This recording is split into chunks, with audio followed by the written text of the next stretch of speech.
महिलाओं के लिए कहीं भी कपड़े बदलने की व्यवस्था नहीं थी, जिस वजह से गुंजन को कपड़े बदलने के लिए अपने कमरे में भागकर जाना पड़ता है और उस वजह गुंजन लेट हो जाती है और चॉपर उड़ जाता था, जिस वजह से सीनियर ऑफिसर गुंजन पर गुस्सा हो जाते हैं और गुंजन की सारी उड़ानें रद्द करके उसे सजा के रूप में दिन भर एयरबेस के बाहर खड़े रहने की सजा देते हैं। रात को सभी लोग पार्टी कर रहे थे, गुंजन अकेली थी, इसलिए वो भी सभी के पास आ जाती है, लेकिन गुंजन के पास आते ही सभी लोग एक ना एक बहाने बनाकर वहाँ से चले जाते हैं। गुंजन लोगों से दोस्ती करना चाहती थी, लेकिन उसे देखते ही सभी लोग दूर भागने की कोशिश करते थे। चेंज रूम ना होने की वजह से गुंजन रोज लेट हो रही थी और उसकी ट्रेनिंग भी छूटती जा रही थी। इस बात से वो काफी परेशान थी, लेकिन उसे एक आइडिया आता है और वो 2 अलमारियों को खिसकाकर एक तरफ कर देती है और उन पर पर्दे चढ़ा देती है। कुछ लोग गुंजन का मजाक बना रहे थे कि वो अंदर जाके मेकअप थपोक रही होगी, लेकिन जब वो ड्रेस पहनकर बाहर निकलती है तो सभी के होश उड़ जाते हैं। गुंजन काफी समय से ट्रेनिंग ग्राउंड में बैठी थी, लेकिन काफी देर होने के बाद भी कोई भी पायलट नहीं आता है। तभी वहाँ पर सीनियर ऑफिसर आते हैं और कहते हैं, आज तुम्हारे पायलट की तबीयत खराब है, इसलिए आज तुम्हारी ट्रेनिंग रद्द है। गुंजन को ये बात पता नहीं थी कि ये सब लोग उसके साथ जानबूझकर ऐसा कर रहे हैं, लेकिन टाइम होने पर भी गुंजन का कमांडिंग ऑफिसर नहीं आता, क्योंकि कमांडिंग ऑफिसर अपने वरिष्ठ अधिकारी से कहता है, सर जी आप ये सॉर्टी कैंसिल करा दीजिए। कहीं ऐसा हुआ मैडम डर गई और रोने लगी तो मैं हेलीकॉप्टर को संभालूंगा या मैडम को। सीनियर ऑफिसर उसकी बात मानकर गुंजन को कहता है, आज की सॉर्टी कैंसिल है क्योंकि तुम्हारे कमांडिंग ऑफिसर की तबीयत खराब है। गुंजन इस सबसे अनजान थी कि वो लोग उसके साथ जानबूझकर ऐसा कर रहे हैं ताकि उन्हें गुंजन के साथ ना जाना पड़े। जिस भी कमांडिंग ऑफिसर की ड्यूटी गुंजन के साथ लगती, वो अपने सीनियर ऑफिसर को ये कहते थे कि वो लोग गुंजन के साथ नहीं जाना चाहते हैं, और सीनियर ऑफिसर भी उन लोगों की बात मान जाता था और एक नए बहाने बनाकर गुंजन को कह देते, आज की सॉर्टी कैंसिल है। गुंजन थक चुकी थी, जब से वो यहाँ पर आई थी उसे एक भी मिशन पर नहीं ले जाया जाता है। यहाँ पर उसे एक अजनबी की तरह ट्रीट किया जा रहा था, इसे वो धीरे धीरे टूटने लगी थी। कुछ दिन बाद जब सीनियर ऑफिसर सबसे ज्यादा देर तक चॉपर उड़ाने वाले ऑफिसरों के नाम की घोषणा करते हैं तो उस लिस्ट में गुंजन का नाम सबसे नीचे था। ये सुनकर दूसरे बड़े ऑफिसर गुंजन पर गुस्सा हो जाते और गुंजन से पूछते हैं, क्या तुम बीमार थी या छुट्टी पर? गुंजन कहती है, नहीं सर। ऑफिसर कहते हैं, तो तुम इस सूची में सबसे नीचे कैसे हो? गुंजन क्या बताती कि हर रोज कैसे उसकी सॉर्टी कैंसिल करा दी जाती थी। गुंजन कुछ नहीं बोल पाती। ऑफिसर कहते हैं, आज पता चल जाएगा तुम यहाँ रहोगी या नहीं। अब वो गुंजन के खुद कमांडिंग ऑफिसर बनकर उसे चॉपर पर ट्रेनिंग के लिए ले जाते हैं। सर कहते हैं, वायुसेना में खराब पायलट की जगह नहीं है। गुंजन कहती है, सर मैं खराब पायलट नहीं हूँ। ऑफिसर कहते हैं, वो तो अभी पता चल जाएगा कि तुम बहाना दे रही थी कि तुम सच में पायलट बनना चाहती हो। अब ऑफिसर गुंजन की परीक्षा लेने के लिए चॉपर का इंजन फेल कर देते हैं और सारे कंट्रोल गुंजन को सौंपकर इमरजेंसी लैंडिंग करने के लिए कहते हैं। गुंजन थोड़ा नर्वस थी, लेकिन सर गुंजन को गाइड करते हुए कहते हैं, सिर्फ लैंडिंग पर फोकस करो और कुछ नहीं। नीचे चारों तरफ पानी भरा हुआ था। तभी गुंजन को पीछे एक छोटी सी जगह दिखाई देती है। सर कहते हैं कि हमें उसी जगह लैंडिंग करनी है। गुंजन थोड़ा घबराई हुई थी, लेकिन ऑफिसर के इंस्ट्रक्शन और सपोर्ट की वजह से उसमें कॉन्फिडेंट आता है। अब गुंजन चॉपर को नीचे की तरफ ले जाती है और जब चॉपर पानी के पास पहुंचता है तब लैंडिंग के समय गुंजन सही से चॉपर पर कंट्रोल नहीं कर पा रही थी। उसके हाथ थोड़े कांप रहे थे।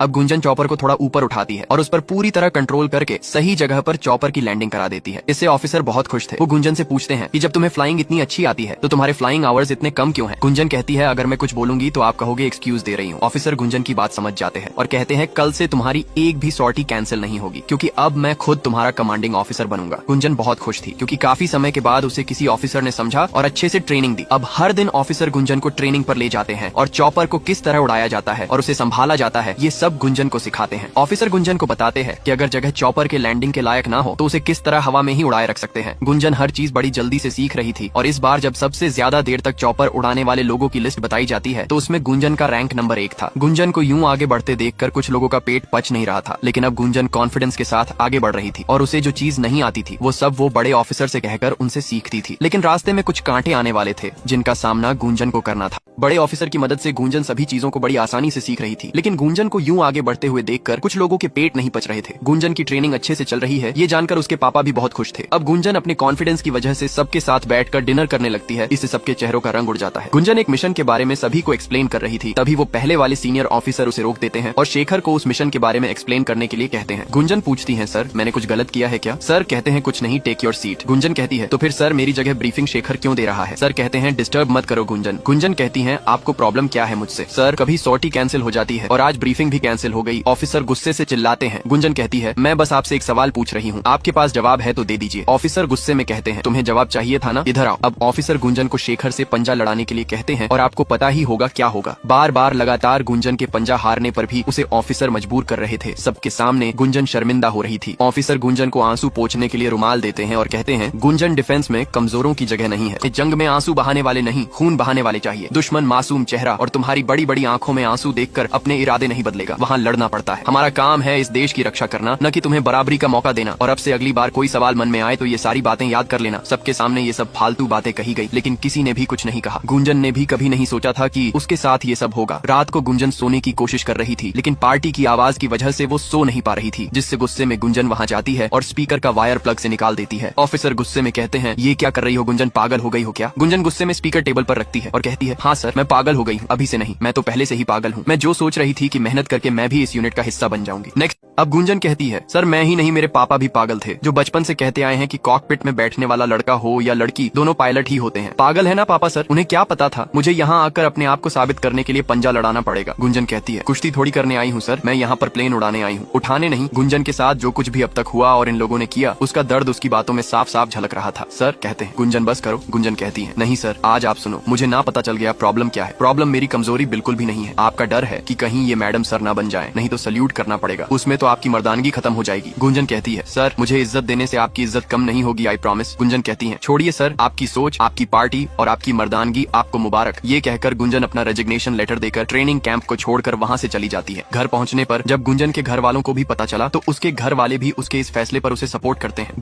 गुंजन कहती है, आप लोगों को डर लगता है ना कि कहीं अगर मैं बड़ी ऑफिसर बन गई तो आप लोगों को सैल्यूट करना पड़ेगा, तो आपकी मर्दानगी का क्या होगा? आप लोगों की घटिया सोच और आपकी पार्टी आपको ही मुबारक हो। ये कहकर गुंजन एयरफोर्स छोड़कर चली जाती है। लेकिन उसके बाद से ही गुंजन खोई खोई घर में रहने लगती है, ना तो वो घर से बाहर निकलती है, ना तो किसी से मिलने जाती है। गुंजन बचपन से ही पायलट बनना चाहती थी, लेकिन जो ट्रेनिंग कैंप में उसके साथ हुआ, उस वजह से घर वालों को उसकी बहुत चिंता हो रही थी। गुंजन की मम्मी उसे घर से बाहर घूमने के लिए कहती है, लेकिन ऐसा लग रहा था गुंजन जीना ही भूल गई। गुंजन की एक दोस्त की शादी थी, इसीलिए उसकी मम्मी जबरदस्ती उसे वहाँ पर लेकर जाती है ताकि उसे अच्छा लगे। गुंजन को देखकर उसकी दोस्त बहुत खुश हो जाती है। उसे लग रहा था गुंजन उसकी शादी के लिए छुट्टी लेकर आई है, लेकिन गुंजन के साथ जो हुआ वो अपने दोस्त को सब बता देती है। गुंजन की दोस्त कहती है, मेरे साथ भी तो यही हुआ, गई थी मुंबई एक्टर बनने के लिए, लेकिन ऑडिशन दे देकर थक गई, लेकिन कुछ हुआ नहीं। कब तक अपने सपने के पीछे ऐसे ही भागती यार, इसलिए मैंने सब छोड़कर सोचा जिंदगी की नई शुरुआत करूं, शायद इसी में खुशी मिल जाए। अपने दोस्त की ये सब बातें सुनकर गुंजन सोच रही थी कि वो भी शादी करके सेटल हो जाए। अब गुंजन क्या करेगी, कमेंट करो।